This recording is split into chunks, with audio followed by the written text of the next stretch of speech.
Water's been a lot in the news lately. We all, I'm sure, are quite familiar with the drought in Texas. Maybe it's still into Oklahoma, and I think if it's not already crossed the threshold of being the worst in their recorded history, it's awfully close. And their forecast is that it's going to be a while before they get some rain. We need to pray for that. I hear that old oak trees that have roots that reach way deep are dying for lack of water. I also heard that this past week, there's a horrendous drought in East Africa. Uganda, I believe it was said that their livestock are dying, and what little bit of vegetation and things that they have are also dying. And then, of course, who can forget just recently the flooding up in the Northeast? I mean, record flooding. Dave shared with me some of the things. A house that he knew near where he grew up. If I remember what you said rightly, Dave, the chimney of which was underwater. Just amazing. And if we could get a little bit more balance on the earth here, Lord, that would be great. And then I woke up to an experience with water this morning. You ever had those experiences where you get out of bed and you're walking across, and all of a sudden you realize my feet are cold, and it's going squish, squish, squish in the carpet? Oh yeah, that's what I said. Oh no! And so you flip the lights on. Where is it coming from? Where is it coming from? Went through that. I won't bore you with all the details, but Kim and I spent the first hour pushing water out the door, this morning. Carpet soaked and everything. But interestingly, I found out something, though, because of that. The way the house is built, I don't know if they intended it this way or if this is an accident. Most of the water did go towards the garage. It came from the kitchen, and it went towards the garage. But, of course, when it gets that half-inch lip, the threshold at the door, well, that's when it starts to back up. And so Kim said I could say this morning I walked on water. So, not really. I walked, I didn't sink real deep, but water. We come to this passage in Exodus. Water was the issue for them as well in this lesson. Very similar episode or event from what I briefly mentioned last week as we thought about the event with the manna and the quail. Back in Exodus chapter 15, they also were complaining about water at that time. Just said that Moses made Israel set out from the Red Sea right after the crossing of the Red Sea, and they went into the wilderness of Shur. They went 3 days in the wilderness and found no water. Anyway, they grumbled against Moses and everything like that. We heard a little bit about that, and they heard about how they grumbled against Moses because there wasn't any food, and God provided manna and quail. And then we come to this episode about water again, and the thought might go through our minds, is this just a repetition? Is this what's going on here? And while there are some similarities, there are some significant differences in these passages.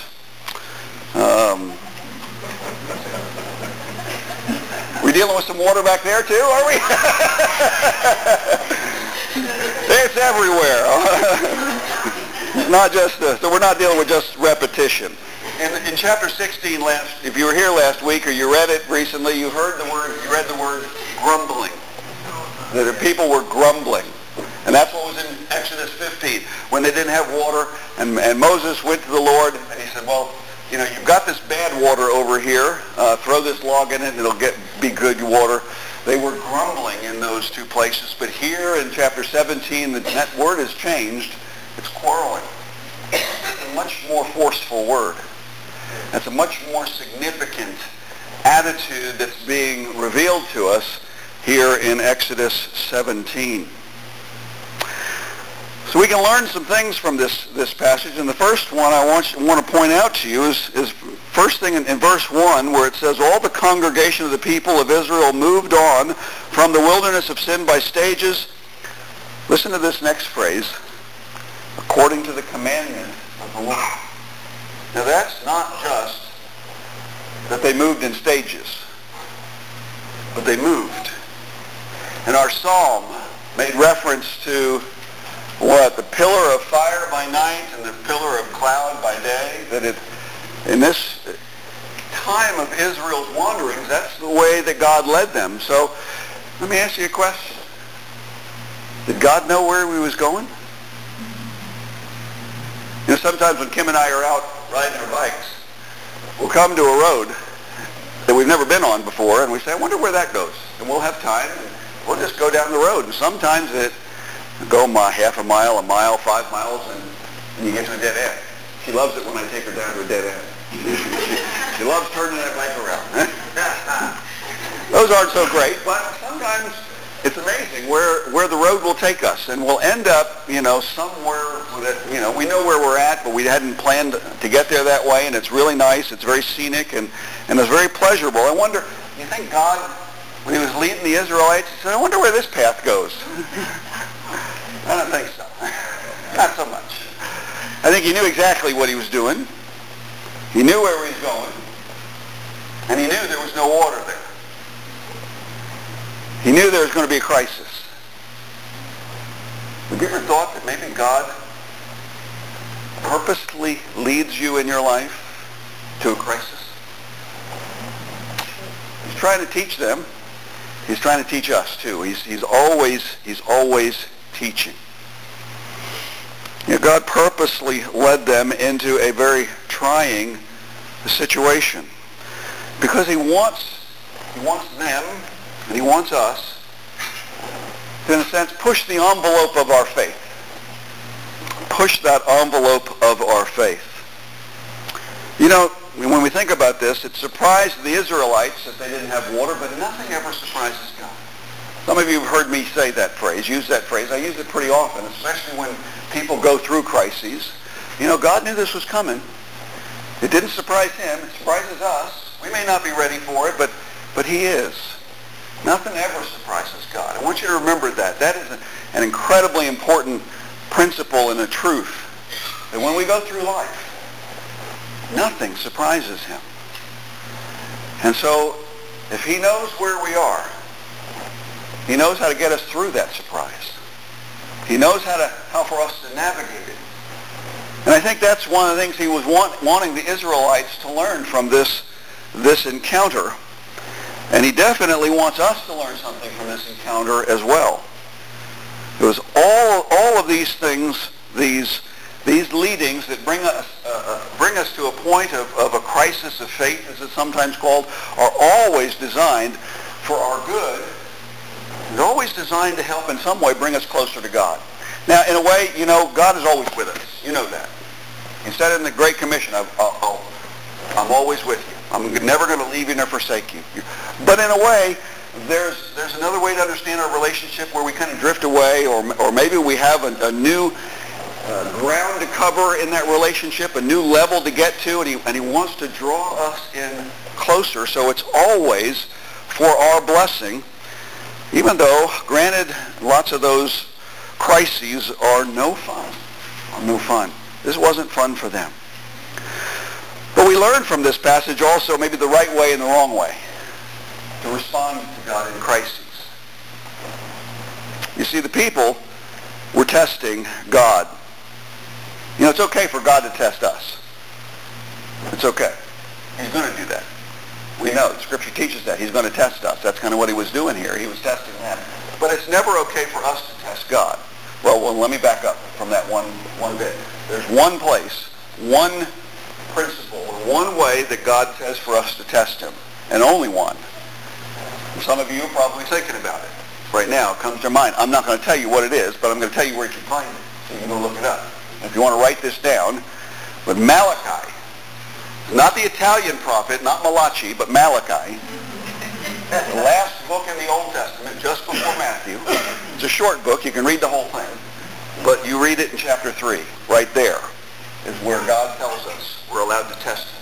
If you don't know what it is, go look it up this week. Malachi chapter 3.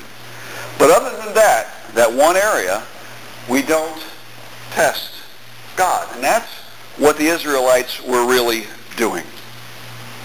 God will test us. It's for our good, but we should never test God except in that one area. God had already proven himself. I mean, this is not far again from all the events of the Exodus.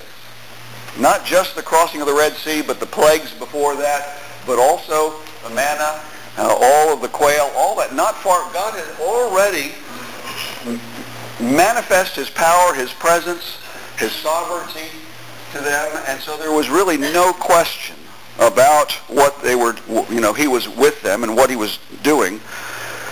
But this passage ended with the phrase, "Is the Lord among us or not?"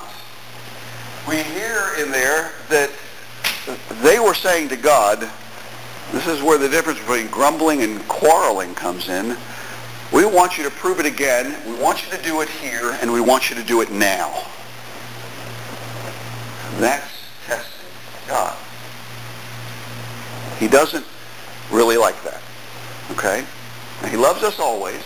He understands that we are but dust and all that kind of stuff, but he doesn't share his glory with others. He doesn't share his omnipotence with anyone. And so, in a sense, for the Israelites to say, God, we want you to do this right here, right now, is in essence going right back to the Garden of Eden, where Adam and Eve said, I know what God said, or I think I know what God said. It doesn't matter what God said, I want what I want. And that's testing God. You see, there's a right way to complain, and then there's a wrong way to complain. Did you notice really that both the Israelites and Moses complained? But yet, nothing in here was really said about Moses complaining. The difference was that Moses complained to God. The Israelites complained about God. You catch the difference? Moses complained to God. You know he can take your complaining? You know, if you ever get so angry at God that you want to shake your fist at him, do it. But do it to him, not about him. Don't go out and talk about God behind his back, so to speak, about how he's not doing things the right way in your life, in our lives. But always take it to God in prayer. He can handle it. He can handle everything. But what he doesn't like is when we badmouth them, which is basically what the Israelites were doing. You know, when tested, when we're in those crises, or we're being tested, go to God in prayer. Go to God and just ask him. Help him ask him to show himself to you. Ask him to show his presence. Ask him to show you his purpose. Ask him to show you his leading. We may not get the manifestation of his presence, but we will get, in some way, and you'll know it, we'll get his leading on how to deal with that situation, whatever it may be. Sometimes that leading will come in the counsel of other brothers and sisters in the Lord, but he will incline us. That's the right way, rather than just, complaining behind his back. You know, this demand of the Israelites really shows a lack of faith. And it was not only, as I mentioned earlier, used for their instruction, but it's used for ours. You know, Psalm, chapter 95, verses 7, 8, and 9, or the end of 7 says this, "Today, if you hear his voice, do not harden your hearts as at Meribah, as on the day of Massah in the wilderness, when your fathers put me to the test and put me to the proof, though they had seen my work." There the psalmist looked back at that episode and said they were testing God. Inspired by the Holy Spirit, that's what was happening there. You know what? Paul in the New Testament also refers back to this and other Old Testament occurrences or events. And in his letter to the Corinthians, the 10th chapter, the first Corinthians, he points back to this, and he says these happened as an example. Well, an example for who? Well, an example for us, because even just a moment later he says, and they were written for our instruction. For the Corinthian Christians, for us, they were written for our instruction. So challenging God means a hardness of heart. Challenging God, testing God means a lack of faith. Challenging or testing God means a desire to take over. Come on, Moses, produce it here, now. Come on, God, produce it here, now, instead of us trusting that if he brought us to it, he'll bring us through it. If he brought us to it, he'll bring us through it. You know, think of, remember the temptation of Jesus in the wilderness? One of those temptations was Satan saying, hey, prove that you're the Son of God. Throw yourself off the pinnacle of the temple. And Jesus said, no, you're not supposed to test God. Remember that? So Satan was tempting Jesus to test God. So when we test God, who are we acting like? We're acting like the devil. We're on, at least for that moment in time, for that particular purpose, we've forgotten our right place. And we've gotten in league with the enemy. Now, some of us might, recall this or think about all this and say, well, what comes to my mind, what about Gideon? Didn't Gideon test God with all this fleece stuff? Well, again, the difference between complaining to God and complaining about God or going to God in prayer. God said, I want you to do this. And he said, well, time out. You go back and read that in Judges chapter 6 and kind of study the attitude. Try to glean or feel the attitude that comes from Gideon. You'll see, I want to do this, but, my faith is small. My faith is, you talk about a mustard seed, Jesus, my faith is less than that. Help me. And God heard that. He said, let's do this fleece thing, Gideon did. And God in his graciousness said, okay. And then he came back, Gideon did, and said, let's try it again. I want to be sure. Maybe I got a mustard seed of faith now. And God in his graciousness said, okay, we can do that. His attitude was not of, no, find somebody else, I'm out of here. His attitude is, well, if you want me to, help me to be sure. In my humanness, I'm not sure. And God doesn't argue with that. Well, not too much. It does get to a point. We can't keep throwing the fleece out. He does want us to make a decision. So that's kind of where we are with this Exodus and this growth of the Israelite nation. God will provide. God knows where he's leading us. Nothing takes him by surprise, and he will. He will provide for us. He will get us through those situations, whatever they may be. He will be with us. But may we never accuse him of not caring or of not knowing what he's doing. I bet most of us, if we were to give testimony to our position as advisor to the Almighty, we'd probably be able to say, yeah, did that for a while, did that. And I know I've done that, and aren't you glad God didn't listen to me too much? Maybe he didn't listen to me at all, I don't know. But all of us are in the position of just following, just trusting, and knowing he will provide, and he loves us. So the next time you find yourself in a tense situation, one that you would rather avoid, ask God, okay, what am I supposed to get out of this? Help me, Lord. Help me to see your presence. Help me to feel your presence. Help me to experience your power. Help me to understand your purpose. May you be glorified here and in every area of my life. Father God, we thank you. Thank you for this event in the life of your